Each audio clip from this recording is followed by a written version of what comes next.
dans une pièce pleine de monde? C'est la réalité quotidienne de Manon Leclerc. Rêveuse et artiste, elle vit dans l'ombre du monde luxueux de sa meilleure amie, se sentant comme une pièce de puzzle qui ne trouve pas sa place. La seule personne qui la remarque, qui la voit vraiment, est l'homme assis à l'avant. Alexandre, le chauffeur énigmatique de la famille. Leur connexion est silencieuse, construite sur des regards volés dans le rétroviseur et de petits gestes de gentillesse. Poussée par la solitude de son 21e anniversaire, Manon décide de tout risquer pour cette connexion silencieuse, offrant son cœur et sa confiance à l'homme qu'elle croit être son âme sœur. Le seul problème, l'homme dont elle est tombée amoureuse n'existe pas. Alexandre n'est qu'un déguisement pour Jacques Dubois, un milliardaire de génie qui se cache au vu et au su de tous, lassé d'un monde où tout le monde voulait son argent, mais personne ne voulait son âme. C'est l'histoire de deux personnes qui se sont trouvées alors qu'elles se cachaient du monde. Une histoire sur la façon dont la connexion la plus vraie peut naître du mensonge le plus profond. Et elle pose la question, que se passe-t-il lorsque vous tombez amoureux non pas de qui est une personne, mais de qui vous croyez qu'elle est? Alors préparez-vous, et que l'histoire commence. Laissez un emoji clé dans les commentaires si vous êtes prêt à percer ce secret. Et n'oubliez pas de vous abonner pour plus de romances intenses et émouvantes. C'est une histoire sur l'identité, la confiance et un amour si puissant qu'il pourrait bien être la seule chose capable de survivre à la vérité. Le silence à l'intérieur de la Maybach était une chose artificielle, calculée, une barrière de cuir frais et double vitrage contre le chaos palpitant de Chicago à l'extérieur. Il étouffait les klaxons, les sirènes et le grondement du train aérien, ne laissant que le léger vrombissement des pneus sur l'asphalte mouillé et la voix cristalline de Séraphina Dubois qui fendait l'air comme un diamant. Absolument tragique. Je veux dire, la robe était de la saison dernière.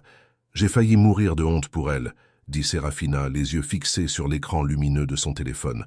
Sur la banquette arrière, à côté d'elle, Manon Leclerc laissa échapper un murmure d'acquiescement qu'elle avait perfectionné au fil des ans.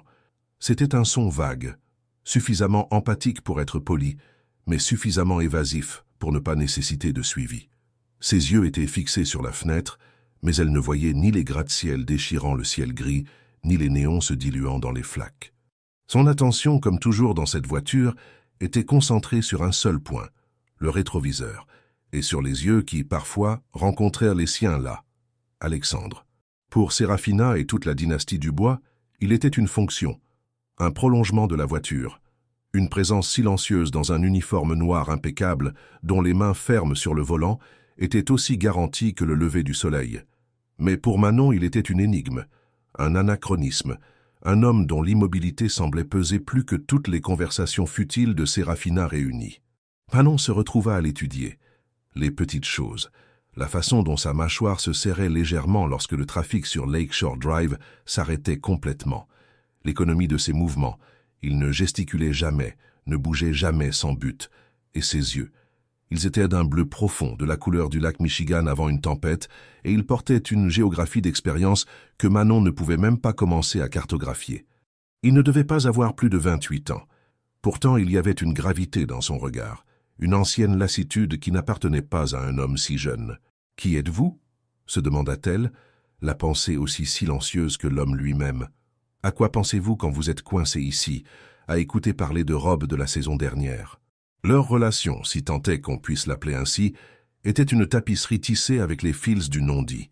Elle commença par des gestes minuscules, presque imperceptibles. Il y eut cet après-midi où Séraphina l'avait traînée à travers 6 boutiques différentes sur Oak Street. Lorsque Manon s'effondra enfin sur la banquette arrière, épuisée et submergée par l'odeur de parfum et la pression de feindre l'intérêt, une bouteille d'eau froide lui fut tendue par-dessus la console. Sa main était grande, ses doigts longs, ses ongles impeccablement propres. « Vous avez l'air d'en avoir besoin », sa voix, un baryton grave et calme, l'enveloppa. Il n'y avait aucune trace de servilité dans son ton. C'était une simple déclaration de fait. Son cœur fit un drôle de bond. « Merci, Alexandre. » Il se contenta de hocher la tête, les yeux de nouveau fixés sur la route, mais Manon sentit une chaleur se répandre dans sa poitrine, une petite île de gentillesse authentique dans l'océan d'excès de Séraphina. Puis il y eut la musique. Dans une conversation au hasard, Manon mentionna un groupe indie obscur qu'elle aimait, Fading Echoes. 2 semaines plus tard, alors qu'elles attendaient que Sérafina termine un appel de vie ou de mort avant de monter dans la voiture, les notes mélancoliques de sa chanson préférée du groupe commencèrent à flotter doucement à travers le système audio. Manon retint son souffle. Ses yeux volèrent vers le rétroviseur. Alexandre regardait droit devant lui, son profil impassible, mais elle le vit. L'ombre d'un sourire effleura le coin de ses lèvres pendant une fraction de seconde, un secret partagé qui n'existait qu'entre eux. À ce moment, la voiture de luxe devint un sanctuaire, le seul endroit où elle se sentait vraiment vue. Il écoutait, il se souvenait.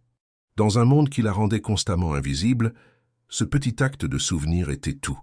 Le contraste était un couteau. « Alexandre, les sacs, et dépêchez-vous » ordonnait Sérafina déjà à mi-chemin de la porte tournante de son immeuble, sans un seul regard en arrière. « Bonne nuit, Alexandre » disait toujours Manon, s'arrêtant un instant avant de fermer la porte. « Merci pour le trajet. » Il croisait son regard dans le miroir. « Vous aussi, Manon. » La façon dont il prononçait son nom.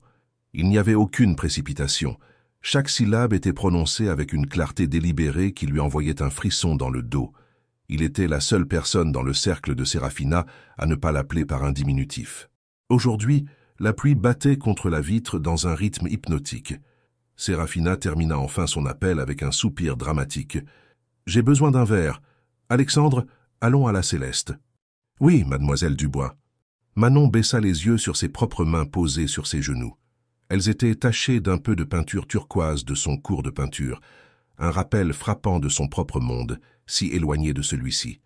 Elle était une étudiante en art boursière, une anomalie, l'amie projet de charité de Sérafina depuis l'enfance. Elle aimait Sérafina sincèrement, mais graviter dans son orbite était comme se tenir trop près du soleil. C'était chaud et lumineux, mais aussi épuisant et parfois aveuglant. La voiture s'arrêta en douceur devant le club exclusif. Le voiturier se précipita. « On se voit à l'intérieur, Manon », dit Sérafina, sautant sur le trottoir couvert. Manon hésita. Elle attrapa son sac, le tissu usé contrastant avec le cuir immaculé du siège. Ses yeux rencontrèrent ceux d'Alexandre dans le miroir une dernière fois. Il y avait quelque chose de différent dans son regard ce soir. Une intensité, une mélancolie qui semblait faire écho à la sienne. « Vous allez bien rester ici ?» demanda-t-elle, sa voix plus basse qu'un murmure. La question sembla le prendre par surprise. Il se tourna légèrement sur son siège, le premier mouvement non fonctionnel qu'elle lui avait vu faire depuis des mois. Il la regarda directement, sans le filtre du miroir. L'impact fut comme un coup de poing dans l'estomac. La proximité, l'absence de barrière, était accablante. « Je suis payé pour aller bien, Manon, » dit-il. Mais son ton était doux, dépourvu de toute ironie. Il y avait une vérité fatiguée dans ses mots. Elle sentit un besoin soudain et désespéré d'ajouter quelque chose de réel, mais les mots moururent dans sa gorge. Au lieu de cela, elle se contenta de hocher la tête et sortit dans la nuit pluvieuse de Chicago, le bruit de la portière de la voiture se refermant derrière elle, sonnant terriblement comme un point final. Alors qu'elle marchait vers l'entrée lumineuse du club, elle ne pouvait se défaire de la sensation de ses yeux sur elle. Elle était une peinture inachevée, une esquisse dans un monde de chefs-d'œuvre encadrés. Et pour une raison inexplicable, elle sentait qu'Alexandre, le chauffeur silencieux, était la seule personne qui voyait l'art sous les traits de crayon. Et cette prise de conscience était à la fois la chose la plus réconfortante et la plus terrifiante qu'elle eût jamais ressentie. L'intérieur de la Céleste était un assaut sensoriel, une cacophonie de rires bruyants, le tintement des verres en cristal et un rythme électronique pulsant qui vibrait à travers le plancher en bois sombre, montait par les semelles des chaussures de Manon et se logeait dans sa poitrine. Des lumières basses et dorées projetaient de longues ombres dansantes, transformant les visages des riches clients en masques de plaisir et d'indifférence. L'air était dense, lourd du parfum cher du gin et de la douce fragrance d'une richesse sans effort. Sérafina naviguait dans la foule comme un cygne fendant les eaux, saluant ici, envoyant un baiser là. Manon la suivait comme une ombre, son sac en toile usée serré contre son corps comme un bouclier. Chaque sourire qu'elle forçait semblait tirer sur la peau de son visage. Elle se sentait comme une imposture, un mot d'une langue étrangère, inséré dans une phrase parfaitement construite. Son jean de friperie et son chemisier simple criaient au milieu des robes en soie et des costumes sur mesure. « Respire juste », se dit-elle, un mensonge familier qu'elle répétait comme un mantra dans ces moments. Tu es là pour Séraphina. » Elles s'installèrent dans une banquette en velours rouge où un groupe d'amis de Séraphina s'était déjà réuni. Les conversations tournaient autour de sujets aussi étrangers à Manon que la physique quantique, fonds spéculatifs, vacances de ski à Aspen, les mérites d'un yacht par rapport à un autre. Elle prit un verre d'eau pétillante, sentant la glace teintée contre ses dents, et essaya de paraître intéressée, mais son esprit ne cessait de s'échapper dehors, dans la rue froide et pluvieuse. Elle l'imaginait assis dans la voiture, le moteur peut-être éteint pour économiser le carburant, le silence emplissant enfin l'espace. Que faisait-il pendant ces heures interminables d'attente? Lisait-il? Écoutait-il de la musique? Ou regardait-il simplement la ville, ses pensées un océan profond et sombre sous la surface calme? L'image de lui, seul dans l'obscurité, lui envoya une étrange douleur dans la poitrine. C'était de la solitude. Une solitude qu'elle reconnaissait parce qu'elle était le reflet de la sienne. « Manon, terre à Manon !» La voix de Séraphina la ramena à la réalité en sursaut. « Clément te demandait des nouvelles de ton art. » Manon cligna des yeux, se concentrant sur le jeune homme aux cheveux blonds gominés devant elle. Clément. Elle s'en souvenait vaguement, fils d'un magnate de l'immobilier. Il la regardait avec un sourire condescendant, comme s'il observait un animal curieux dans un zoo. « Oh, oui, » balbutia Manon. « Je peins, surtout. Huile sur toile. »« Fascinant, » dit Clément, l'ennui dégoulinant de chaque syllabe. « Ma mère achète de l'art, surtout à des fins d'investissement, bien sûr. Avez-vous vendu quelque chose ?» La rougeur chaude de l'humiliation lui monta au cou, une marée traîtresse. « Pas encore, je ne suis qu'une étudiante. »« Bien sûr, » dit-il, perdant déjà tout intérêt et se tournant vers quelqu'un d'autre. Manon sentit l'air devenir rare. Elle devait sortir.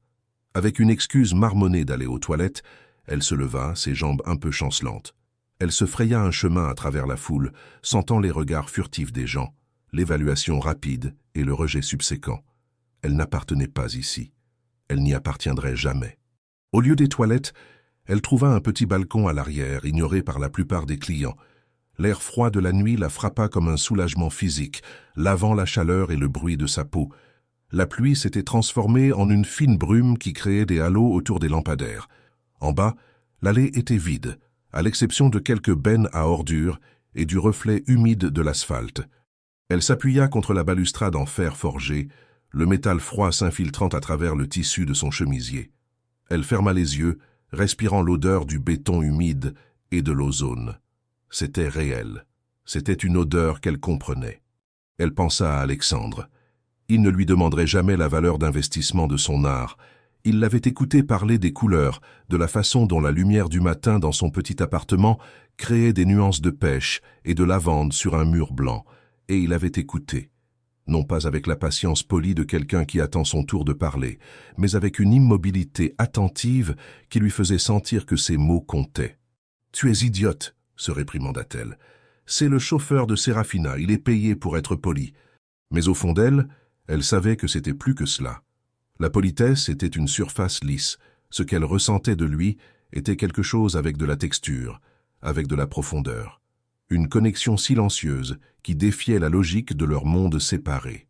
Elle resta là peut-être 10 minutes, assez longtemps pour que le froid commence à s'infiltrer dans ses os, quand la porte du balcon s'ouvrit.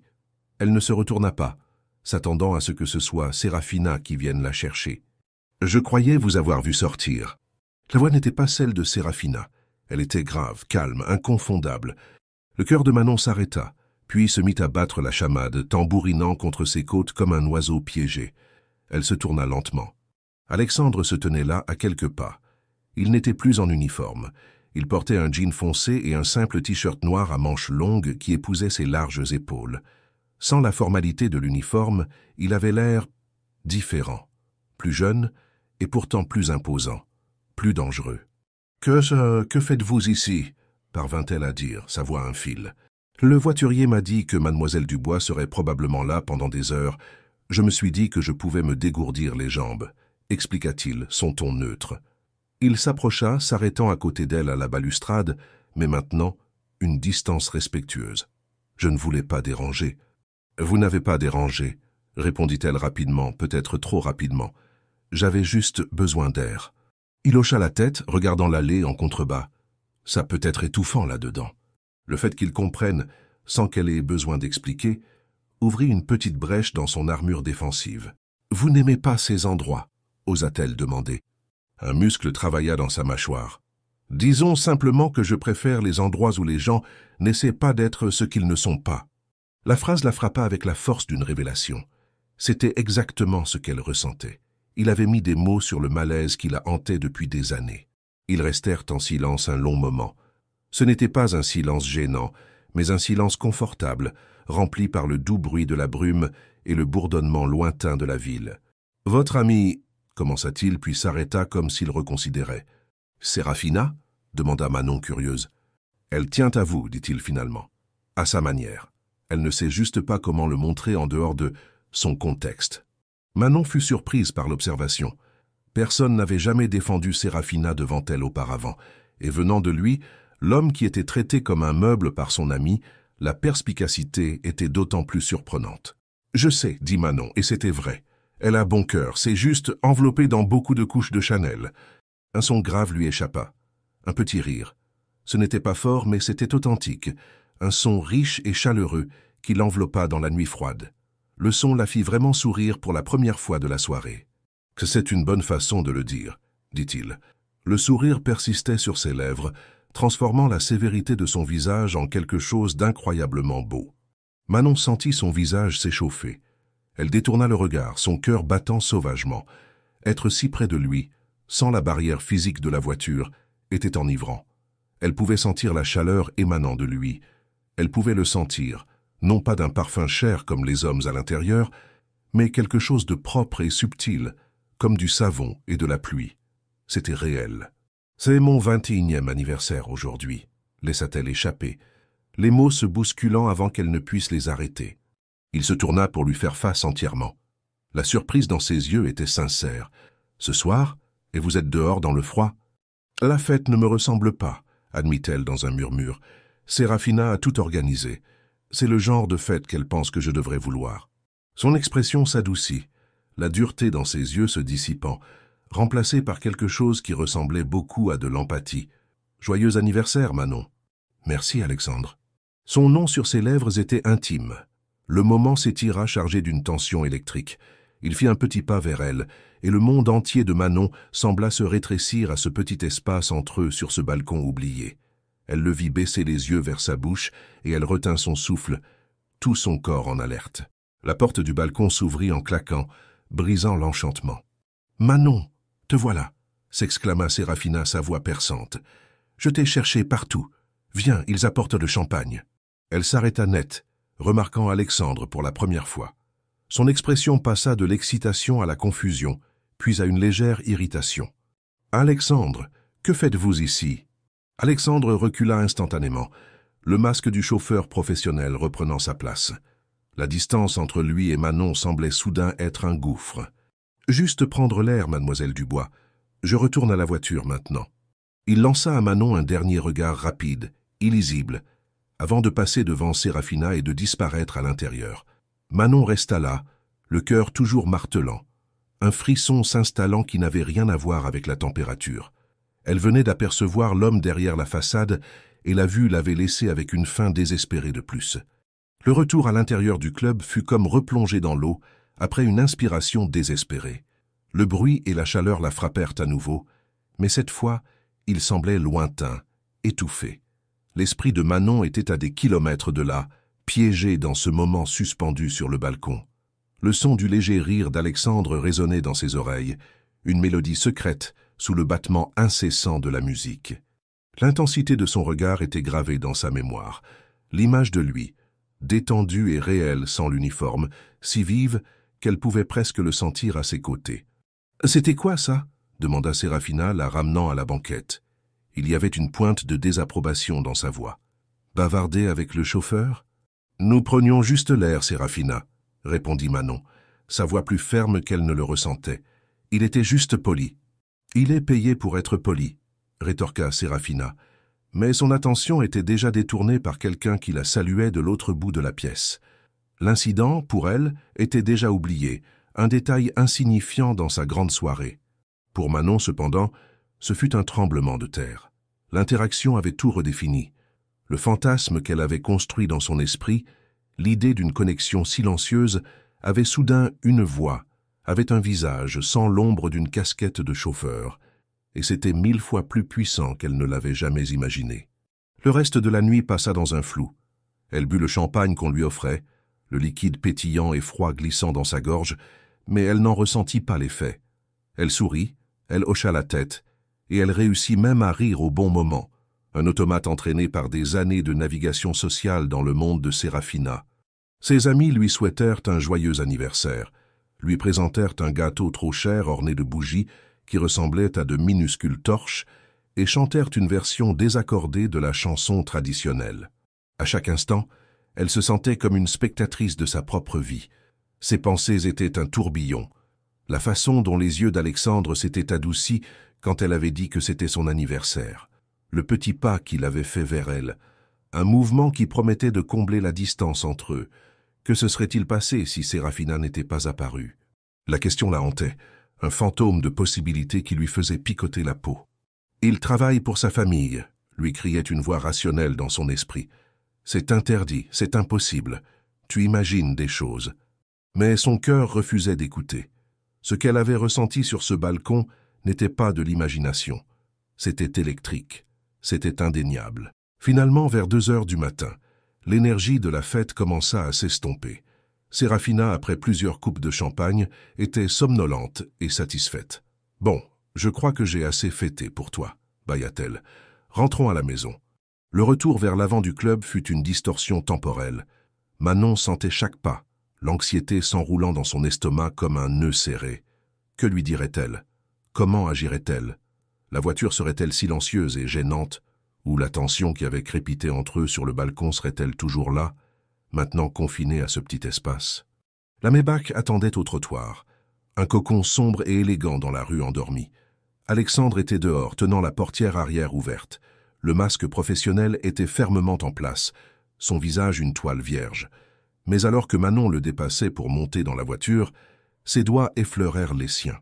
Ce fut un contact accidentel, bref comme le battement d'ailes d'un colibri, mais une décharge de chaleur lui parcourut le bras. Elle haleta, ses grands yeux rencontrant les siens pendant une fraction de seconde. Dans l'obscurité, elle vit un éclair, une reconnaissance. Il l'avait senti aussi. Ce n'était pas son imagination. Serafina s'effondra sur le siège et s'endormit presque instantanément, sa tête penchée à un angle inconfortable. La voiture s'éloigna, glissant dans la nuit.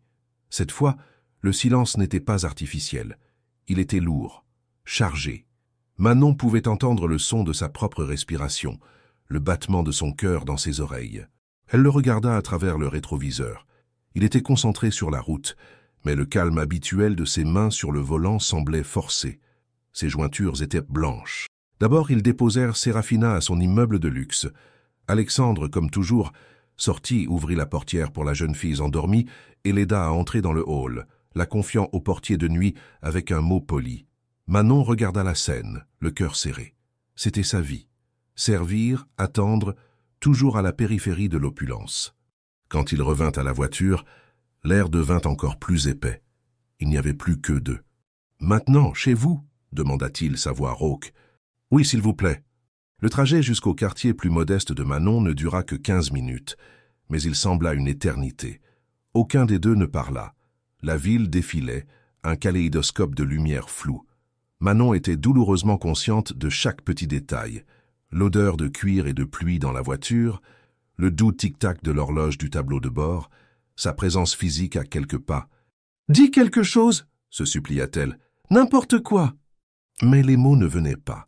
Que pouvait-elle dire? Ce moment sur le balcon était-il réel ou suis-je devenue folle? Lorsque la voiture s'arrêta devant son immeuble en briques de 3 étages, la réalité la frappa. Le moment allait se terminer. Il repartirait et demain tout redeviendrait comme avant. Le chauffeur est l'ami de la patronne. La pensée était insupportable. Il coupa le moteur, les plongeant dans un silence presque total.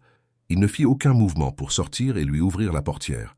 Il resta assis, les mains toujours sur le volant, fixant droit devant lui. « Eh bien, dit Manon, sa voix fragile brisant le silence. « Merci pour le trajet et pour tout à l'heure. »« Pourquoi ?»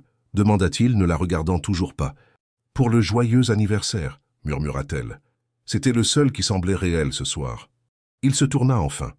Dans la faible lueur des lampadaires filtrant à travers le pare-brise, son visage était plein d'ombre, ses yeux sombres et illisibles. Il l'étudia un long moment, son regard si intense qu'il lui sembla un contact physique. « Vous méritez mieux que ça, Manon, » dit-il, sa voix grave et chargée d'une émotion qu'elle ne pouvait identifier. « Mieux que des fêtes qui ne sont pas les vôtres et des gens qui ne vous voient pas. » Ces mots la désarmèrent complètement. Les larmes qu'elle avait retenues toute la nuit montèrent à ses yeux. Il la voyait. Au milieu de toute la foule, il était le seul à vraiment la voir. L'impulsion prit le dessus, une force irrésistible née de la solitude, de la gratitude et d'un désir accablant. Elle ne voulait pas que la nuit se termine. Elle ne voulait pas qu'il parte. « Ne voulez-vous pas entrer ?» demanda-t-elle, son cœur battant si fort qu'elle était sûre qu'il pouvait l'entendre. « Pour un café ? Ou n'importe quoi. C'est le moins que je puisse faire. » L'air dans la voiture devint immobile. La question resta suspendue entre eux, scintillante de danger et de promesses. Elle vit la lutte dans ses yeux, l'hésitation, la guerre entre le devoir et quelque chose de beaucoup plus primaire. Elle lui offrait un choix. Rester, franchir la ligne. Il regarda le volant, puis son immeuble, et puis finalement de nouveau elle. L'intensité de son regard lui coupa le souffle. « Un café, dit-il, sa voix à peine un murmure. J'aimerais ça. » La simple réponse fut comme un loquet qui s'ouvre. Manon sentit une vague de soulagement et de panique l'envahir. Elle n'avait aucune idée de ce qu'elle faisait, où cela l'amènerait. La seule chose qu'elle savait, c'est que, pour la première fois depuis longtemps, elle ne se sentait plus seule. Et en le regardant éteindre les lumières de la voiture et détacher sa ceinture de sécurité, elle sut avec une certitude terrifiante et excitante que plus rien ne serait jamais pareil. Le couloir de l'immeuble de Manon sentait la vieille poussière et la légère fragrance de térébenthine qui émanait toujours de son appartement. C'était un monde à part de l'odeur stérile de cuir et de cire de voiture de la Maybach. Le bruit de leurs pas résonnait sur les murs nus, le doux clic de ses chaussures coûteuses étant un contrepoint au frottement nerveux de ses bottes. Chaque pas qu'elle faisait vers sa porte lui semblait à la fois une marche vers la sécurité et un saut dans le vide. Sa main trembla légèrement alors qu'elle insérait la clé dans la serrure. Elle sentit son cœur marteler contre ses côtes, un battement frénétique qui semblait bien trop fort dans le silence. Elle le sentait derrière elle, une présence solide et chaleureuse qui occupait tout l'espace. C'était fou, c'était téméraire, c'était la seule chose qu'elle désirait au monde. La porte s'ouvrit avec un grincement familier. « Ce n'est pas grand-chose, mais c'est chez moi », murmura-t-elle, sa voix à peine audible. Elle alluma une lumière. L'appartement était une seule grande pièce, un atelier loft avec des murs en briques apparentes et de hautes fenêtres donnant sur l'arrière-cour. Mais ce n'était pas l'espace qui le définissait. C'était ce qu'il y avait à l'intérieur. Des toiles de différentes tailles étaient empilées contre les murs, certaines couvertes de bâches, d'autres exposant des explosions de couleurs inachevées. Des pots de pinceau encombraient les tables. L'odeur de peinture à l'huile et de café flottait dans l'air. C'était son sanctuaire, son âme, mise à nu. Elle se sentit soudain vulnérable, comme si elle n'avait pas seulement ouvert sa porte, mais sa poitrine. Il entra derrière elle, refermant la porte d'un doux clic qui sembla sceller le monde extérieur. Le son résonna en elle. Il n'y avait pas de retour en arrière. Alexandre, elle devait cesser de penser à lui comme à Alexandre le chauffeur. Il était juste Alexandre l'homme, ne dit rien pendant un long moment. Ses yeux balayèrent la pièce, non pas avec jugement, mais avec une curiosité attentive. Il regarda les toiles, la bibliothèque débordante, la petite cuisine dans le coin.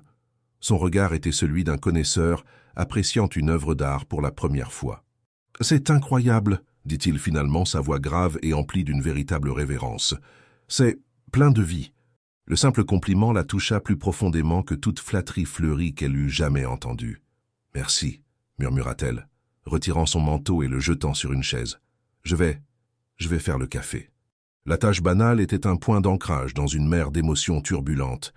Elle se dirigea vers la cuisine, douloureusement consciente de son regard qui suivait chacun de ses mouvements.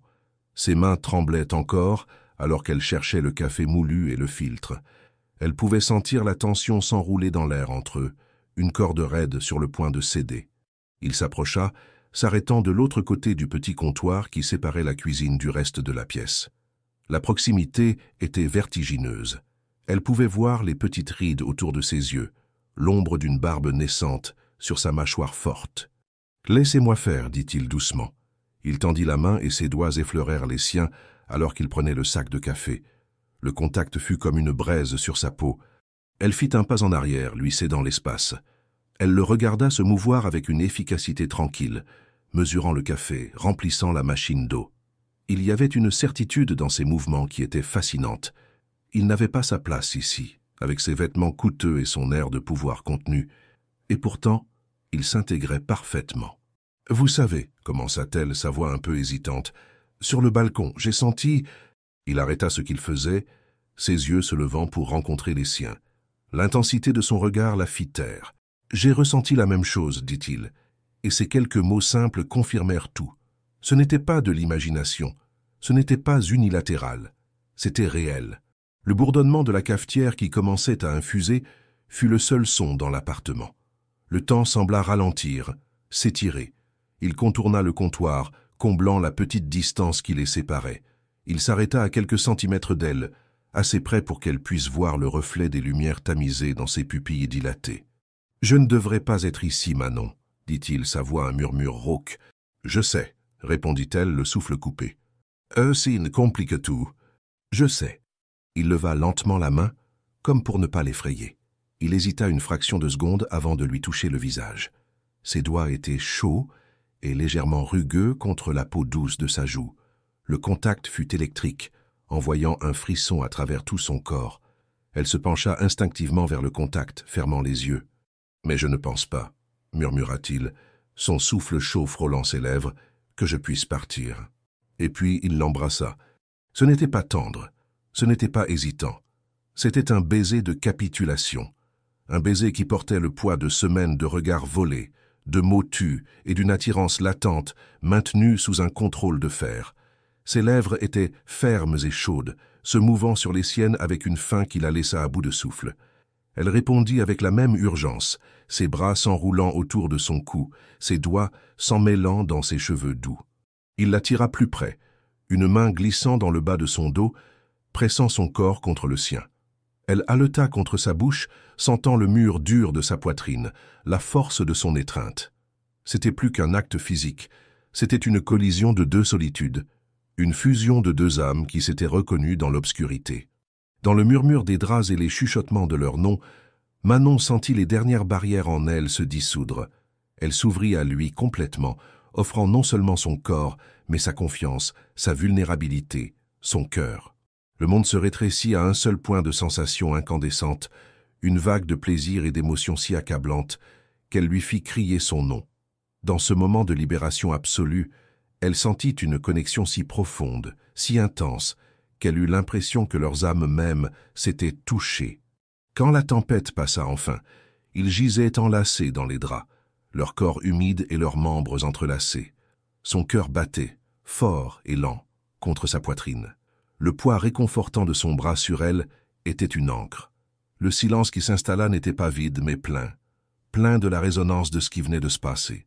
Elle se sentait exposée, vulnérable, mais étrangement en sécurité. Pour la première fois, peut-être de toute sa vie, elle se sentait complètement vue. Et alors qu'elle gisait là, dans l'obscurité de son petit sanctuaire, écoutant sa respiration s'approfondir à ses côtés, une pensée terrifiante et merveilleuse prit forme dans son esprit. Elle était en train de tomber amoureuse de lui, et elle ne savait absolument rien de l'homme réel. Manon se réveilla lentement, émergeant d'un sommeil profond et sans rêve, vers un état de conscience paresseuse. Le premier sens à s'éveiller fut le toucher. Elle sentit le doux enchevêtrement des draps sur sa peau nue et le poids réconfortant de la couette. Le second fut l'odorat. Son parfum était partout, un mélange intime de sa peau, de son savon et du musc masculin qui lui était propre. C'était sur son oreiller, dans ses draps, dans l'air qu'elle respirait. Elle sourit avant même d'ouvrir les yeux. Un sourire endormi et satisfait qui venait d'un endroit profond de son âme. Elle se retourna, tendant la main vers l'autre côté du lit, s'attendant à trouver la chaleur solide de son corps. Elle ne trouva qu'un espace frais et vide. Ses yeux s'ouvrirent brusquement. La panique, glaciale et instantanée, lui parcourut les veines. Il était parti.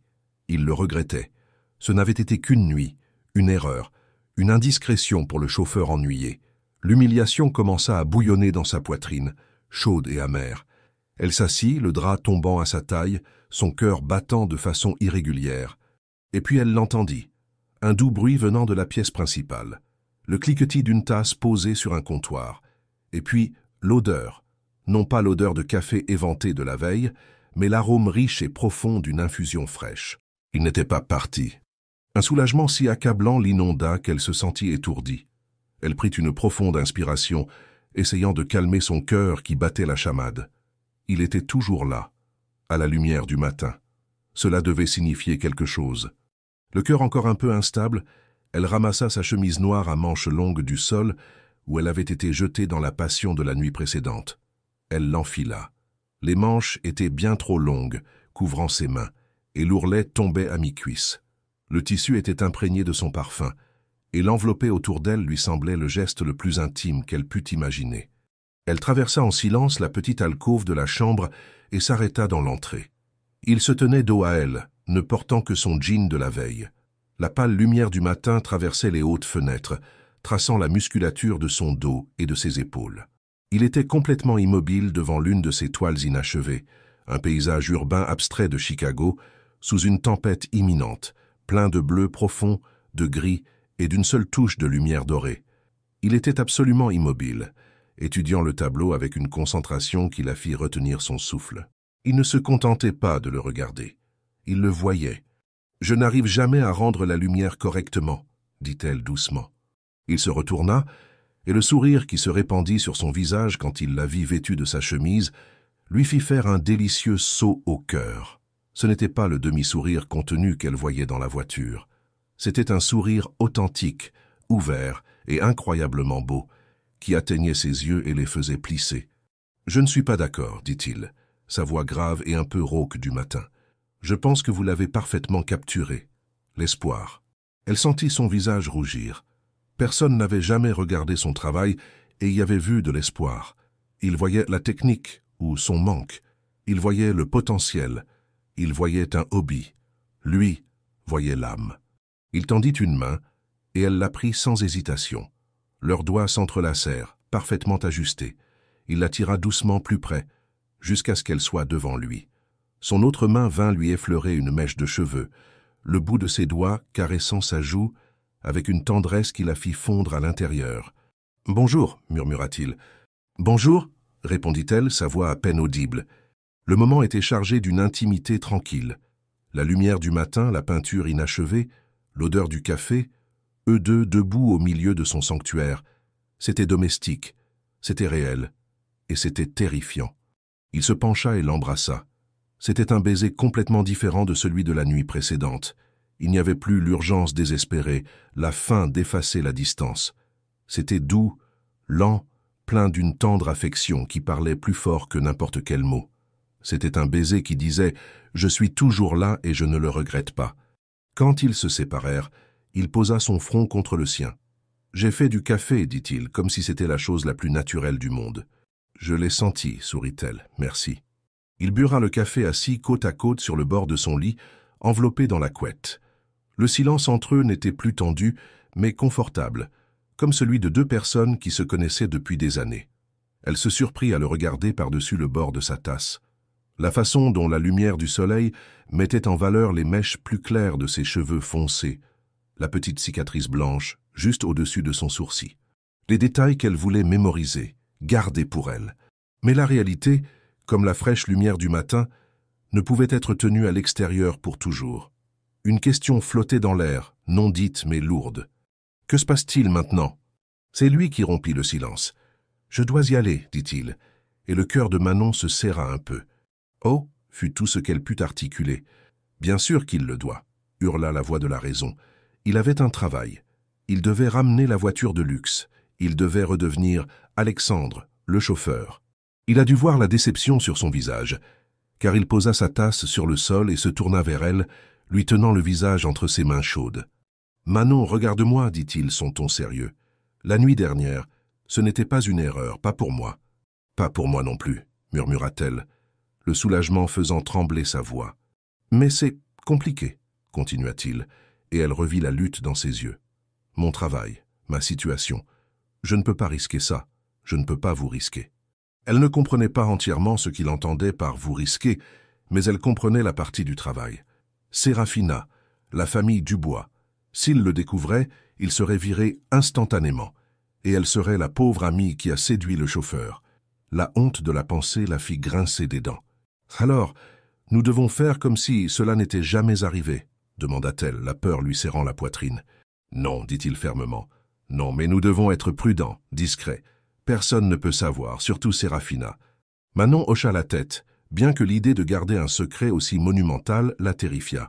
« D'accord, discret. » Il sourit un sourire plutôt triste. « Ce n'est pas l'idéal. »« Rien dans ma vie n'est idéal, » rétorqua-t-elle avec un faible sourire, essayant d'alléger l'atmosphère. Il se pencha et l'embrassa à nouveau, un baiser rapide et prometteur. « Je dois y aller pour de bon. » Il se leva et commença à s'habiller. Manon le regarda, un sentiment de perte s'installant déjà.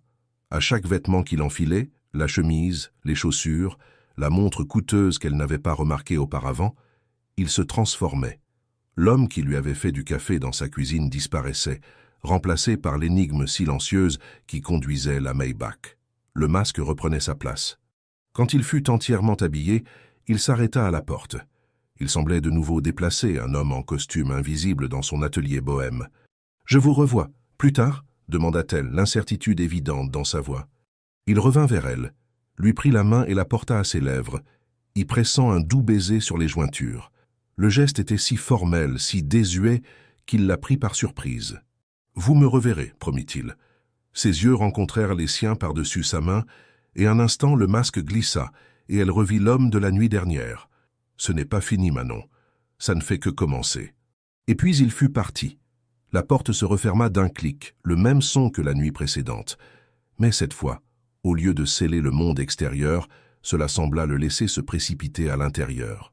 Manon resta au milieu de son appartement, son parfum toujours autour d'elle, son goût toujours sur ses lèvres. Elle se sentait euphorique et terrifiée.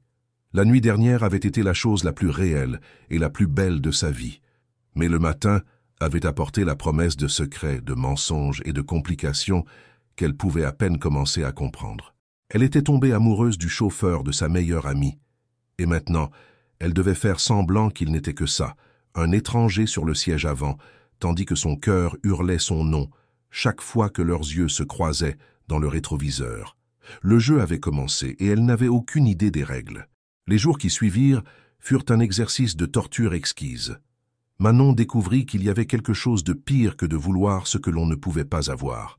L'avoir eu, même pour une nuit volée, et être forcé de feindre l'indifférence. La Maybach, qui avait été son sanctuaire silencieux, se transforma en une chambre de tension. Chaque trajet avec Sérafina était une performance. Elle apprit à contrôler sa respiration lorsqu'il lui ouvrait la portière, à garder les yeux fixés sur le paysage urbain, alors que tout ce qu'elle voulait était croiser son regard dans le rétroviseur. Elle répondait au bavardage de Sérafina avec un naturel forcé, tandis que chaque fibre de son être était à l'écoute de l'homme sur le siège avant. Elle était douloureusement consciente de la façon dont la lumière du soleil mettait en valeur les mèches argentées de ses cheveux, la courbe de ses épaules sous l'uniforme impeccable, le son presque inaudible de sa respiration. Et lui, de son côté, était un maître du contrôle. Sa façade de chauffeur professionnel était impénétrable. Il était poli, efficace et distant. Pour Sérafina, rien n'avait changé. Elle continuait de le traiter avec la même indifférence désinvolte que toujours, donnant des ordres, oubliant sa présence quelques secondes plus tard. Manon observait, le cœur serré de colère et de culpabilité. Comment Sérafina pouvait-elle ne pas voir? Comment pouvait-elle ne pas voir l'homme extraordinaire assis juste là? Mais il y avait les moments, des étincelles de connexion qui passaient inaperçues pour Sérafina, des secrets échangés au grand jour. Il y eut une fois où Manon laissa tomber son carnet de croquis, en voyant des dessins au fusain se disperser sur le plancher de la voiture. Alors qu'elle se précipitait pour les ramasser, embarrassée, la main d'Alexandre apparut, lui tendant le dernier dessin qui avait glissé sous le siège passager. Ses doigts effleurèrent les siens pendant une fraction de seconde de plus que nécessaire. C'était un contact chargé de mémoire, un rappel silencieux de leur nuit. Manon sentit un frisson lui parcourir le bras, et lorsqu'elle leva les yeux, elle vit un éclat chaleureux dans ses yeux, avant qu'il ne se détourne. Une autre fois, Sérafina se plaignait d'un rendez-vous désastreux. « Il était si prévisible », déplorait-elle. « Tous les hommes sont pareils, ils ne veulent qu'une chose. » Du siège avant vint un son presque imperceptible, un soupir d'épuisement contenu. Manon l'entendit, et dans un acte de défi silencieux, elle croisa le regard d'Alexandre dans le miroir et leva subtilement les yeux au ciel. Il le vit. Le coin de sa bouche tressaillit, luttant contre un sourire. C'était une blague privée, une alliance secrète qui lui procura une bouffée de joie vertigineuse. Ils étaient dans le même bateau. Ils communiquaient par SMS, utilisant des téléphones jetables bon marché qui étaient leur seul canal sécurisé. Les messages étaient courts, prudents, mais pleins de sens. « Lui, donc ça va ?» envoyé après un après-midi particulièrement éprouvant avec les amis snobs de Sérafina. Elle, oui, maintenant. Lui, Mademoiselle Dubois a mentionné un gala de charité samedi. Vous y allez? Elle, Sérafina me force à y aller, ce sera une torture. Lui, peut-être pas. Le dernier message l'intrigua. Que voulait-il dire? Serait-il là, à l'extérieur, à l'attendre? La simple possibilité la fit accepter de porter la robe coûteuse que Sérafina insista pour lui acheter.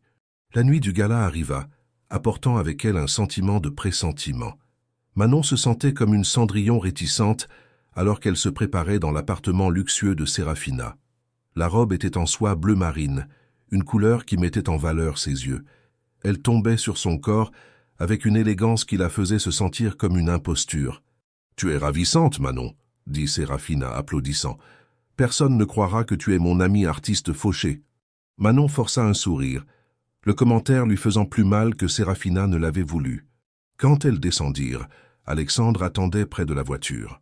En la voyant, il marqua une pause. Ses yeux parcoururent son corps, de la tête aux pieds, et l'admiration dans son regard était si palpable qu'elle sentit son visage rougir. Il ouvrit la portière et alors qu'elle passait, il murmura sa voix si basse que seule elle put l'entendre. « Vous êtes magnifique, Manon. » Son cœur fit un bond. Elle glissa dans la voiture, son parfum l'enveloppant, la promesse de le revoir plus tard rendant la nuit soudain pleine de potentiel. La salle de bal de l'hôtel était un spectacle d'opulence.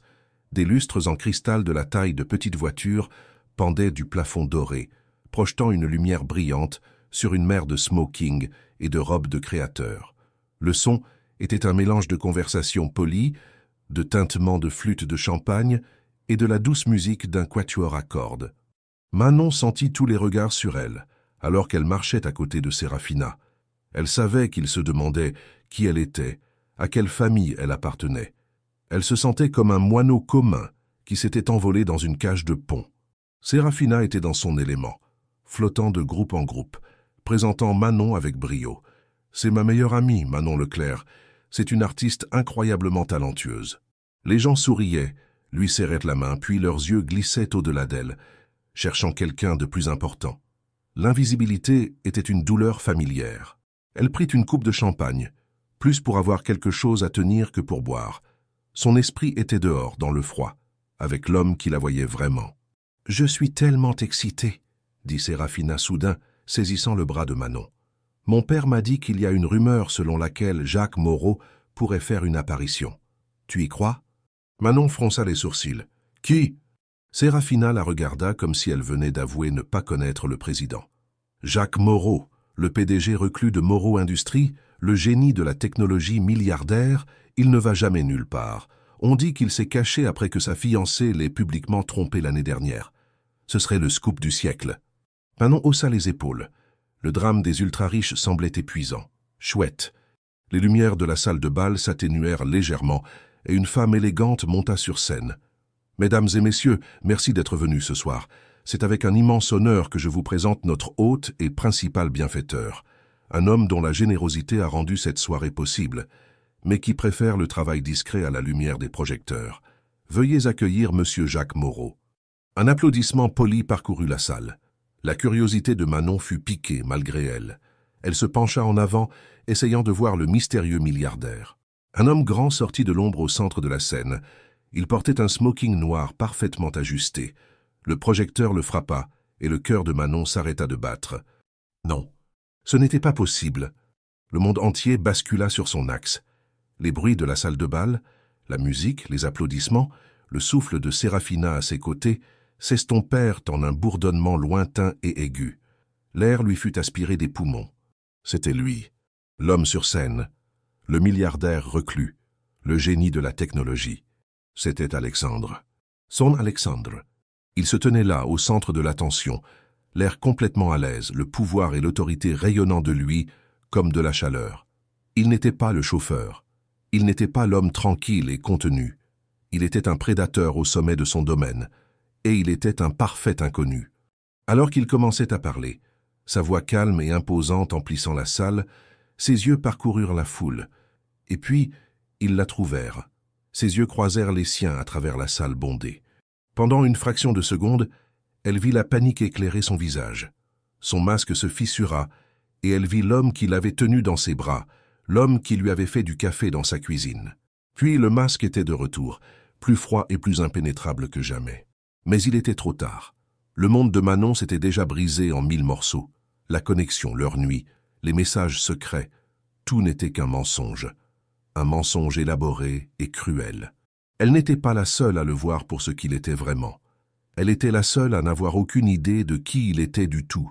Elle était la sotte, la blague, la petite fille naïve qui avait fait se sentir normal le milliardaire ennuyé pendant quelques semaines. La flûte de champagne lui glissa des doigts engourdis, se brisant sur le sol avec un son que personne d'autre qu'elle ne sembla entendre. Le bruit du verre se brisant sur le marbre du sol fut le bruit du cœur de Manon qui éclatait. Personne ne se retourna. Personne ne remarqua. Dans l'univers opulent de ce gala, un verre brisé était une futilité, instantanément oubliée. Mais pour Manon, c'était le point final de tout ce qu'elle avait cru être vrai. Elle resta figée, les yeux rivés sur l'homme sur scène. Jacques Moreau. Le nom sonnait étranger, alien. Il n'appartenait pas à l'homme dont elle pensait avoir aperçu les secrets dans l'obscurité de son appartement. Il continua son discours, sa voix ferme et résonnante, mais ses yeux ne cessaient de se tourner vers elle, une fraction de seconde à la fois, un retour coupable et désespéré. Chaque regard était un couteau tournant dans la plaie. « Manon, ça va? Tu es pâle comme un fantôme. » La voix de Sérafina était un bourdonnement irritant à son oreille. Manon ne put répondre. Sa gorge s'était serrée.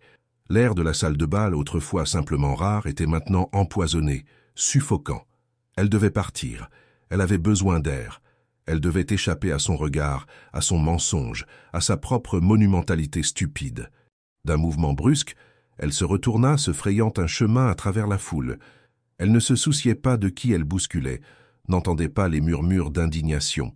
Elle avait une vision tunnel, concentrée uniquement sur les grandes doubles portes au fond de la salle. « Manon, attends, où vas-tu » cria Sérafina derrière elle, mais sa voix fut perdue dans la distance croissante. Manon franchit les portes et entra dans le calme relatif du foyer. Elle ne s'arrêta pas. Elle traversa le marbre poli, passa devant le portier étonné et sortit dans la nuit froide de Chicago. L'air glacial la frappa au visage et à la poitrine nue, un choc bienvenu qui la sortit de sa torpeur. Elle continua de marcher sans but, les talons inconfortables que Sérafina lui avait fait porter, claquant furieusement sur le trottoir. Les larmes qu'elle ne savait pas retenir commencèrent à couler sur son visage, chaudes et silencieuses. Ce n'étaient pas des larmes de tristesse, c'étaient des larmes d'humiliation, de rage. Comment avait-elle pu être si aveugle? Les indices étaient tous là. La montre coûteuse qu'elle avait à peine remarquée, l'autorité tranquille qui ne correspondait pas à sa position, la façon dont il parlait, avec la précision d'un homme habitué à être obéi. Elle avait tout mal interprété.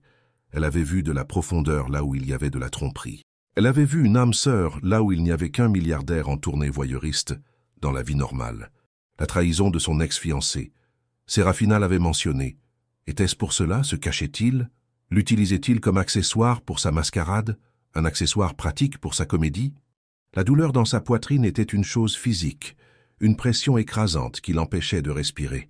Chaque souvenir de leur nuit était maintenant souillé, contaminé. La tendresse, la passion, la connexion, tout lui semblait une imposture. Il savait qui elle était, l'amie pauvre, la fille impressionnable, et elle ne savait rien. L'écart de pouvoir était vertigineux, écœurant. « Manon, attendez !» Sa voix derrière elle.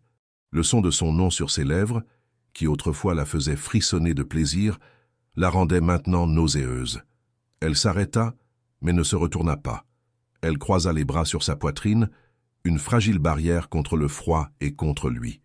Il la rattrapa, ses pas rapides et pressants sur le trottoir. Il s'arrêta à quelques pas. Elle pouvait le sentir, la présence imposante qu'elle avait prise pour de l'immobilité. « Manon, s'il vous plaît, laissez-moi vous expliquer. » Sa voix était tendue, dépourvue de l'autorité calme de la scène. C'était la voix d'Alexandre, et cela l'exaspérait encore plus. Elle se retourna lentement pour lui faire face. Le vent fit voler une mèche de ses cheveux sur son visage, et elle la repoussa d'un geste furieux. Elle le regarda, vraiment le regarda, pour la première fois sachant qui il était. Le smoking coûteux, les cheveux parfaitement coiffés, l'aura de richesse qui s'accrochait à lui comme une seconde peau. Il venait d'un autre monde, un monde qui la mâcherait et la recracherait sans y penser à deux fois. « Expliquez quoi ?» cracha-t-elle, sa voix tremblante de rage contenue. « Expliquez quelle partie du mensonge, la partie où vous avez fait semblant d'être quelqu'un que vous n'êtes pas, ou la partie où vous m'avez laissé croire que nous avions quelque chose de réel alors que j'étais juste... Quoi? Une diversion? Une expérience sociale pour le milliardaire ennuyé? Voir comment vit l'autre moitié, c'est ça? Non, non, ce n'était jamais ça, dit-il faisant un pas vers elle. Ne vous approchez pas de moi, hurla-t-elle, sa voix se brisant. Elle reculait à chaque pas qu'il faisait. Ne me touchez pas. Il s'arrêta, la douleur sur son visage évidente, même dans la faible lumière de la rue. Manon, tout ce qui s'est passé entre nous était réel. Ce que je ressens pour vous est réel. Elle laissa échapper un rire, un son dur et sans joie. Réel? Rien de vous n'est réel. Votre nom n'est pas réel. Votre vie n'est pas réelle. Vous vivez dans une tour d'ivoire et vous êtes descendu pour jouer aux pauvres pendant un moment. Et moi, j'étais l'attraction locale que vous avez décidé de goûter. Ce n'est pas vrai, insista-t-il, sa voix pleine de désespoir. Travailler comme chauffeur, c'était une évasion. J'étais perdu. Les gens autour de moi, ils ne voyaient rien que mon argent, mon nom. Vous étiez la première personne depuis des années qui m'a regardé et a vu juste un homme. Un homme qui me mentait, rétorqua-t-elle, les larmes coulant maintenant librement. Vous dites que vous me voyez, mais vous ne m'avez jamais donné la chance de voir le vrai vous. Vous m'avez refusé ce choix. Vous vous êtes caché derrière un mensonge et m'avez laissé être la sotte qui est tombée amoureuse d'un fantôme. La douleur dans sa poitrine était si intense qu'elle dut y presser une main. Cette nuit-là, elle signifiait tout pour moi. Qu'est-ce que cela signifiait pour vous, Jacques? Était-ce juste une autre nuit? Une autre conquête? Utiliser son vrai nom était comme jeter de l'acide. Il tressaillit, comme s'il avait été frappé physiquement. « Cela signifiait plus pour moi que vous ne pouvez l'imaginer, » dit-il, sa voix rauque d'émotion. « C'était la première fois que je me sentais vivant depuis plus d'1 an. Je n'utilisais pas cela pour me faire pitié, » dit-elle, sa voix s'élevant. « N'osez pas utiliser votre douleur pour justifier la douleur que vous m'avez causée. Vous aviez toutes les chances de me dire la vérité. Chaque regard dans la voiture, chaque message texte, cette nuit-là dans mon appartement. Mais vous ne l'avez pas fait. Vous m'avez laissé tout donner à un étranger. » Elle le regarda, l'homme qu'elle aimait et haïssait à parts égales, l'homme qui l'avait fait se sentir plus vu et plus invisible que jamais. « Je me sens sale, murmura-t-elle, le mot un poison sur sa langue.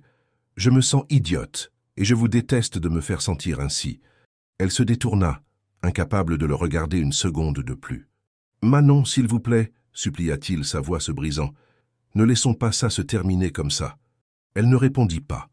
Elle se mit simplement à marcher, loin de lui, du gala, du mensonge. Chaque pas était une agonie. Elle voulait faire demi-tour. Elle voulait qu'il la suive, qu'il la retienne, qu'il la fasse comprendre. Mais elle ne pouvait pas. L'orgueil et la douleur étaient un mur de briques. Elle continua de marcher jusqu'à ce qu'elle tourne le coin, enfin hors de sa vue. Alors seulement elle s'appuya contre le mur froid d'un immeuble, glissa au sol et sanglota. Elle pleura la perte d'Alexandre, l'homme dont elle était tombée amoureuse, et la trahison de Jacques, l'étranger qu'il était vraiment. Dans la nuit froide de Chicago, sous les lumières vives de la ville qui ne dormait jamais, Manon Leclerc avait le cœur complètement, irrévocablement, brisé. Le retour à son appartement fut un brouillard de douleur. Manon ne se souvenait pas d'avoir hélé un taxi, ni d'avoir donné l'adresse. Elle devait l'avoir fait, car à un moment donné, elle se retrouva devant son immeuble, la clé tremblante dans sa main. Chaque détail de la nuit l'assaillait avec une cruauté renouvelée. La robe de soie lui semblait maintenant un costume de clown, les chaussures à talons hauts, des instruments de torture. À l'intérieur de son sanctuaire, La douleur s'intensifia. L'air était toujours imprégné de l'odeur résiduelle du café qu'il lui avait préparé. Sa chemise noire était toujours jetée sur la chaise où elle l'avait laissée. Le lit, avec ses draps froissés, était une scène de crime. Chaque objet était un témoin silencieux de sa folie. Avec une fureur soudaine et violente, elle arracha la robe, le bruit de la fermeture éclair s'ouvrant comme un cri. Elle la jeta dans un coin, un tas froissé de soie bleu marine sur le sol. Elle prit sa chemise, celle qui l'avait fait se sentir si en sécurité et aimée ce matin-là, et l'enfouit au fond d'un tiroir, comme si elle pouvait enterrer le souvenir avec elle. Mais son parfum persistait sur ses mains, sur sa peau. Elle se frotta les mains sous l'eau chaude du robinet jusqu'à ce qu'elle soit rouge et irritée, mais en vain. Elle passa la nuit éveillée, assise dans l'obscurité, serrant ses genoux. Son esprit était un carrousel de souvenirs, chacun étant maintenant recontextualisé, déformé par la lumière crue de la vérité. Ses petits gestes de gentillesse ne semblaient plus sincères. Ils semblaient calculés, faisant partie du jeu. La musique qu'il jouait pour elle, l'eau qu'il offrait, n'était-il que des accessoires pour son déguisement? Le pire fut le doute insidieux qui s'insinua dans ses pensées. Et s'il disait la vérité? Et si ses sentiments étaient réels, même si son nom ne l'était pas? La pensée était une petite braise d'espoir dans un désert de cendres, et elle la haïssait pour cela. Il était plus facile de le haïr complètement que de vivre avec l'agonie de l'incertitude.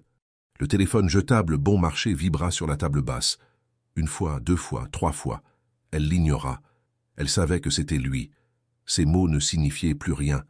Ils n'étaient que le bruissement de nouveaux mensonges. Lorsque le soleil gris de Chicago commença à filtrer à travers les fenêtres, il apporta avec lui une clarté froide et dure. Manon regarda ses toiles inachevées, ses pinceaux et ses peintures. Son art était la seule chose qui lui appartenait vraiment, la seule chose qui n'avait pas été touchée par son mensonge, et c'est dans son art qu'elle chercha refuge. Elle prit une toile vierge, pressa de la peinture noire et grise sur sa palette et commença à peindre, non pas avec son esprit, mais avec sa douleur. Elle peignit l'image d'un homme fait d'ombre et de lumière de la ville, un visage à la fois familier et étrange, une énigme qu'elle ne résoudrait jamais. Jacques Moreau resta sur le trottoir, la regardant disparaître dans l'obscurité. Le son de ses sanglots, le murmure brisé de son dernier « Je vous déteste » résonna à ses oreilles longtemps après son départ. La douleur sur son visage, la trahison dans ses yeux, il les verrait pour toujours. Il se sentait vide, creux. Le succès du gala, les éloges des invités, les millions récoltés pour la charité, tout se transforma en poussière et en cendres. Il avait passé la dernière année à se cacher du monde, effrayé d'être à nouveau blessé. Mais à la fin, c'est lui qui avait infligé la douleur. Il était devenu le monstre qu'il fuyait. Retourner au gala était impossible. Il envoya un court message à son assistant, prétextant une urgence et commença à marcher. Il marcha pendant des heures, sans but, le smoking coûteux se froissant, le vent froid traversant le tissu fin. Il repassa chaque moment avec elle, du premier regard échangé dans le rétroviseur à la confrontation brutale quelques minutes plus tôt. Il se détestait. Il se détestait pour sa lâcheté. Il était tombé amoureux de Manon Leclerc pour sa gentillesse, son esprit artistique, sa capacité à le voir quand personne d'autre ne le faisait. Mais il avait été si terrifié par son propre monde qu'il l'en avait exclu avec un mur de mensonges. Il voulait être juste un homme pour elle, mais en agissant ainsi, il l'avait traitée comme si elle méritait moins. Elle n'était pas une idiote. Elle était la personne la plus perspicace qu'il ait jamais rencontrée, et il l'avait insultée par sa tromperie. Ces mots le hantaient « Vous m'avez refusé le choix », et il l'avait fait. Il avait supposé qu'elle le rejetterait pour son argent, pour son nom, supposé qu'elle serait comme toutes les autres. Et en agissant ainsi, il l'avait placée dans la même catégorie que les personnes superficielles qu'il essayait de fuir. C'était la trahison ultime. Il s'arrêta finalement devant son gratte-ciel de verre et d'acier, un monolithe de richesse et de solitude. Le penthouse était un palais silencieux, avec des vues panoramiques sur une ville qui ne lui semblait plus appartenir. Il sortit son téléphone sécurisé, celui qu'il utilisait pour lui parler. « Jacques, Manon, je sais que vous me détestez et vous en avez parfaitement le droit. Mais s'il vous plaît, donnez-moi 5 minutes pour m'expliquer, pas par téléphone, face à face. Jacques, je peux être où vous voulez, un parc, un café, n'importe où. Jacques, s'il vous plaît, Manon. Ne me laissez pas perdre la seule chose réelle de ma vie. Les messages restèrent là, délivrés, mais non lus. Le silence était sa réponse, et il était assourdissant. Il regarda la ville qui s'étendait à ses pieds. Des millions de lumières, des millions de vies. Et il ne s'était jamais senti aussi seul. L'argent pouvait tout acheter. Il pouvait acheter des entreprises, des yachts, de l'influence. Mais il ne pouvait pas acheter le pardon. Il ne pouvait pas effacer un mensonge. Il réalisa avec une clarté douloureuse que les mots ne suffiraient pas. Les excuses étaient bon marché. Les promesses étaient vides. Il l'avait profondément blessé, brisé sa confiance d'une manière qui pourrait être irréparable. S'il y avait un espoir, une minuscule chance de réparer ce qu'il avait détruit, il ne pourrait pas le faire en tant que Jacques Moreau, le milliardaire, ou en tant qu'Alexandre, le chauffeur. Il devrait trouver un nouveau langage, un qui parlerait la langue de son âme, un qui prouverait sans l'ombre d'un doute qu'il la voyait, qu'il l'avait toujours vue, et il n'avait qu'une seule idée pour y parvenir. Ce serait le plus grand risque de sa vie, un pari qui pourrait se terminer par une humiliation encore plus grande. Mais pour elle, il était prêt à tout risquer. 2 semaines passèrent. Pour Manon, ce fut un brouillard de ton gris. Elle fonctionnait en pilote automatique.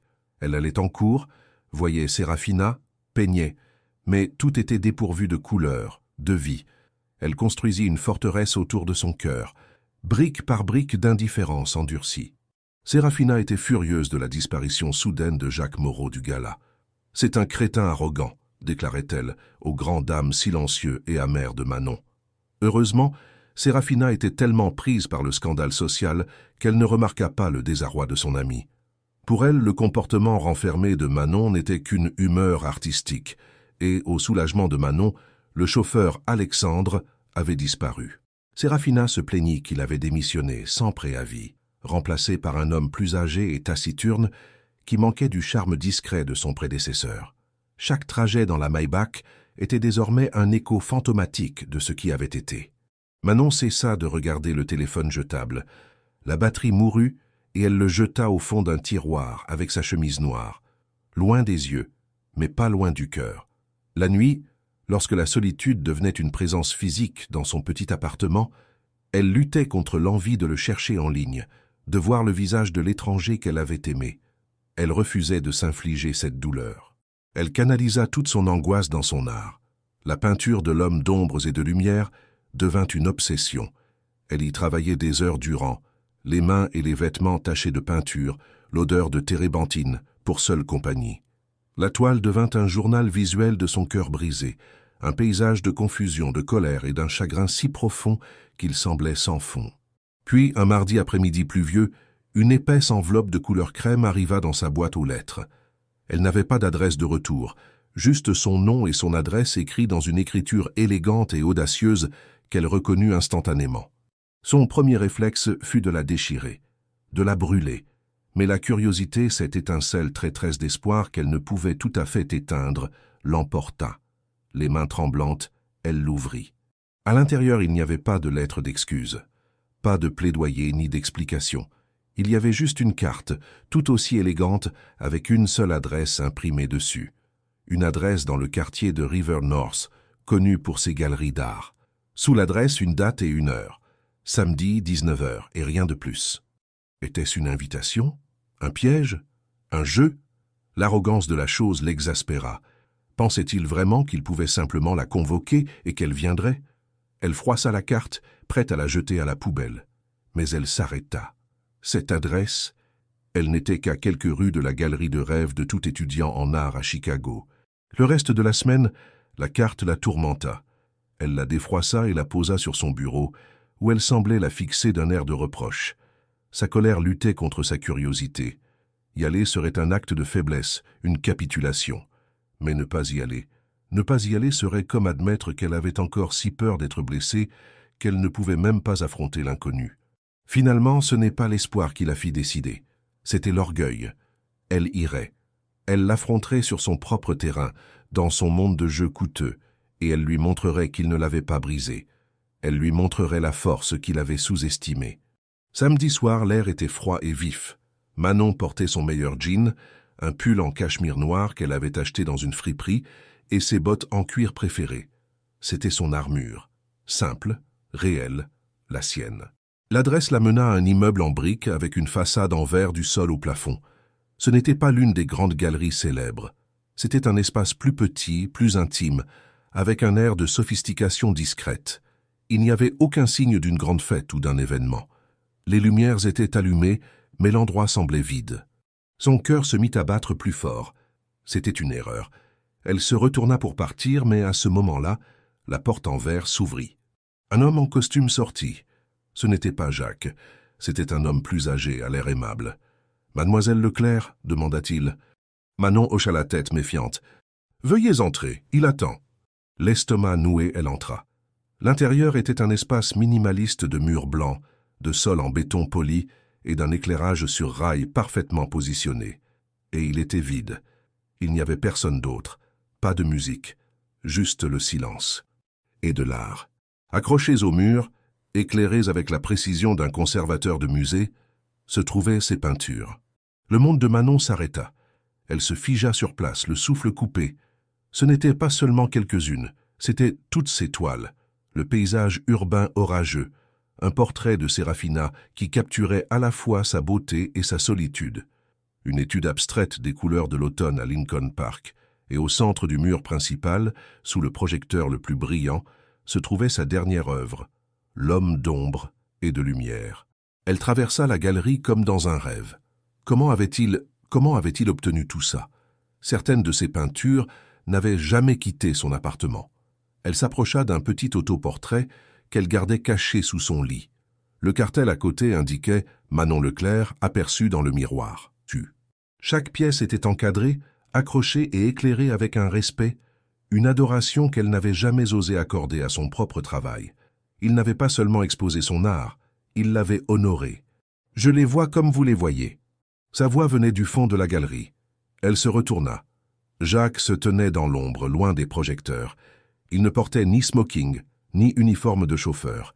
Il portait un pantalon simple et un pull sombre, un peu comme le sien. Il avait l'air fatigué. Il y avait des cernes sous ses yeux et il semblait avoir perdu du poids. Mais ses yeux, fixés sur elle, étaient remplis d'une émotion brute et vulnérable. « Qu'est-ce que c'est ?» murmura-t-elle, la voix rauque, en désignant les murs autour d'elle. « Ce sont mes excuses, dit-il, sa voix basse et sincère. Les mots sont bon marché, je le sais. Je vous ai menti avec des mots. Alors, j'ai voulu vous montrer la vérité. Voici la vérité. La vérité, c'est que dès le premier jour, je n'ai pas vu l'ami de ma patronne. J'ai vu une artiste. J'ai vu la façon dont vous regardiez le monde, la façon dont la lumière frappe les bâtiments, la couleur d'une feuille qui tombe. Je l'ai vu dans vos yeux bien avant de le voir sur vos toiles. » Il fit un pas en avant dans la lumière. « Je sais que j'ai utilisé mon argent pour faire ça, et je sais à quel point vous pourriez détester ça. Mais je ne l'ai pas utilisé pour vous impressionner, Manon. Je l'ai utilisé pour vous donner une plateforme, pour montrer au monde ce que j'ai vu, pour vous montrer que je vous voyais, la vraie vous, l'artiste, la femme avec une âme si vibrante qu'elle se déverse sur tout ce que vous touchez. » Il s'arrêta à quelques pas, les mains le long du corps ouvertes des vides. « J'ai menti sur qui j'étais. C'était lâche et c'était mal. J'avais peur, et ma peur vous a blessé, et je passerai le reste de ma vie à le regretter. Mais je n'ai jamais, pas une seule seconde, menti sur ce que je ressentais quand j'étais avec vous. Et je n'ai jamais menti sur ce que je voyais quand je vous regardais. » Des larmes silencieuses commencèrent à tracer des chemins sur le visage de Manon. Ce n'étaient pas les larmes de colère ou d'humiliation de la nuit du gala, c'étaient des larmes de quelque chose de bien plus compliqué. L'ampleur du geste était écrasante. Il ne lui avait pas acheté un bijou ou une voiture. Il avait pris la partie la plus vulnérable d'elle, son âme sur toile, et l'avait placée sur un piédestal, la déclarant chef-d'œuvre. Il jeta un coup d'œil à la peinture de l'homme ténébreux sur le mur. « Je sais que c'est comme ça que vous me voyez maintenant, » dit-il, la voix remplie de douleur. « Et vous avez raison de le faire. Mais je veux une chance de vous montrer qu'il y a plus de lumière que d'ombre, si vous me le permettez. » Il se tenait là, dépouillé de ses mensonges, de sa richesse, de son pouvoir. C'était juste Jacques, lui offrant la seule chose qui comptait, la vérité sur la façon dont il la voyait. Le choix, comme il aurait toujours dû l'être, était le sien. Le silence dans la galerie était une entité vivante. Il s'étendait entre eux, rempli par le léger bourdonnement des éclairages sur rail et le son presque inaudible de leur propre respiration. Manon resta immobile, les larmes séchant sur son visage, son cœur un enchevêtrement de sentiments contradictoires. La colère et le ressentiment étaient toujours là, des braises tenaces refusant de s'éteindre. Mais quelque chose de nouveau s'élevait des cendres, une compréhension réticente. Il ne l'avait pas bombardé d'excuses vides ou de grandes promesses. Il n'avait pas essayé de minimiser la douleur qu'il avait causée. Au lieu de cela, il avait fait la seule chose qui aurait pu percer la forteresse qu'elle avait construite. Il avait parlé sa langue, la langue de l'art, la langue du fait d'être vu. Son regard se déplaça de son visage fatigué et sincère au mur qui l'entourait, à sa vie, ses rêves, ses insécurités, tous mis à nu et traités avec une révérence qu'elle-même leur accordait rarement.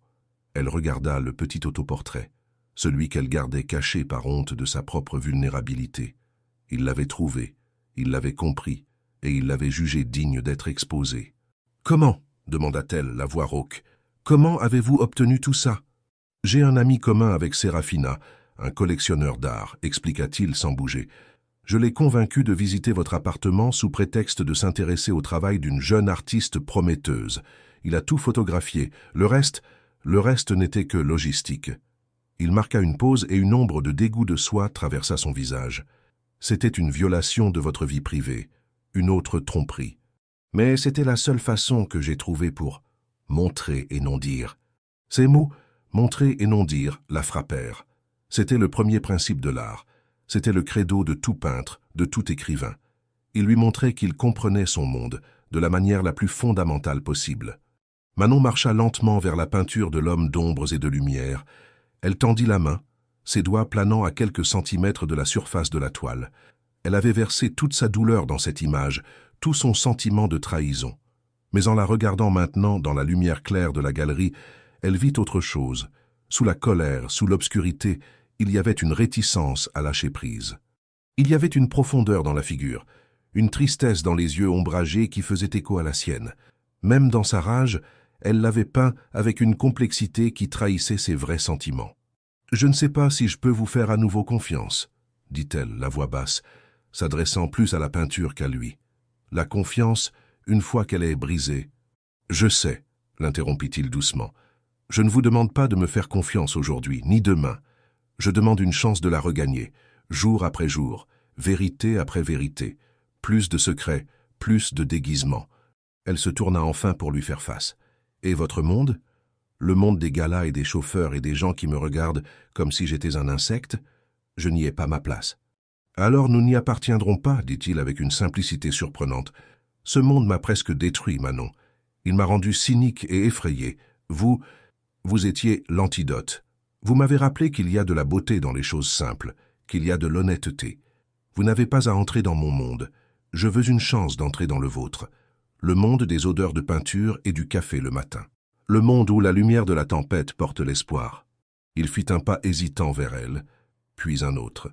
Il s'arrêta juste devant elle, si près qu'elle pouvait voir le regret sincère dans ses yeux d'un bleu profond. « Je ne suis pas Alexandre, le chauffeur, dit-il, sa voix un murmure. Et je ne veux pas être Jacques Moreau, le milliardaire. Je veux juste être Jacques, et je suis amoureux de vous, Manon Leclerc. » L'aveu resta en suspens dans l'air, nu et indéniable. Ce n'était pas une réplique d'un scénario, c'était la vérité. Elle pouvait le sentir dans chaque fibre de son être. Son cœur, cet organe têtu et blessé, fit un bond douloureux. L'amour n'avait pas disparu. Il était enterré sous des couches de douleur et d'orgueil, mais il était toujours là, battant faiblement, attendant une chance de respirer. Elle pensa à l'avenir. Ce serait difficile. La presse, la société, ses insécurités, sa méfiance, ce serait une bataille constante. Mais ensuite, elle regarda autour de la galerie, la preuve tangible que cet homme, malgré ses défauts monumentaux, la voyait d'une manière que personne n'avait jamais fait. Il ne l'aimait pas malgré qui elle était, il l'aimait à cause de qui elle était. Lentement, comme si elle craignait que le mouvement ne brise le moment fragile, elle tendit la main. Elle ne toucha pas son visage, ni sa poitrine. Au lieu de cela, elle posa sa paume à plat sur son cœur. Elle pouvait sentir le battement fort et régulier sous sa main, réel. « Un jour à la fois », murmura-t-elle, la voix se brisant. Un soulagement si profond envahit le visage de Jacques qu'il le fit paraître des années plus jeune. Les rides de tension autour de ses yeux s'adoucirent. Il recouvrit sa main de la sienne, la pressant plus fermement contre sa poitrine. Un jour à la fois, répéta-t-il, la voix épaisse d'émotion. Il ne l'embrassa pas. Le moment était trop fragile, trop sacré pour cela. Au lieu de cela, il la serra dans ses bras. Il l'enveloppa de ses bras et la tint, non pas avec la passion désespérée de cette première nuit, mais avec une tendresse révérencieuse, comme s'il tenait la chose la plus précieuse de l'univers. Manon enfouit son visage dans sa poitrine, inhalant son parfum, le parfum de Jacques, et pour la première fois en 2 semaines, elle s'autorisa à ressentir autre chose que de la douleur. Elle sentit une petite graine d'espoir, tremblante et terrifiante. La route à venir serait longue. La confiance devrait être reconstruite brique par brique. Mais ici, dans cette galerie silencieuse, entourée de l'histoire de leurs âmes sur toile, ils avaient une fondation. Elle n'était pas parfaite. Elle était fissurée et rapiécée. Mais elle était réelle. Et pour la première fois, ils la regardaient tous les deux sans déguisement, prêts à commencer à construire quelque chose de nouveau, ensemble, dans la lumière honnête et impitoyable de la vérité.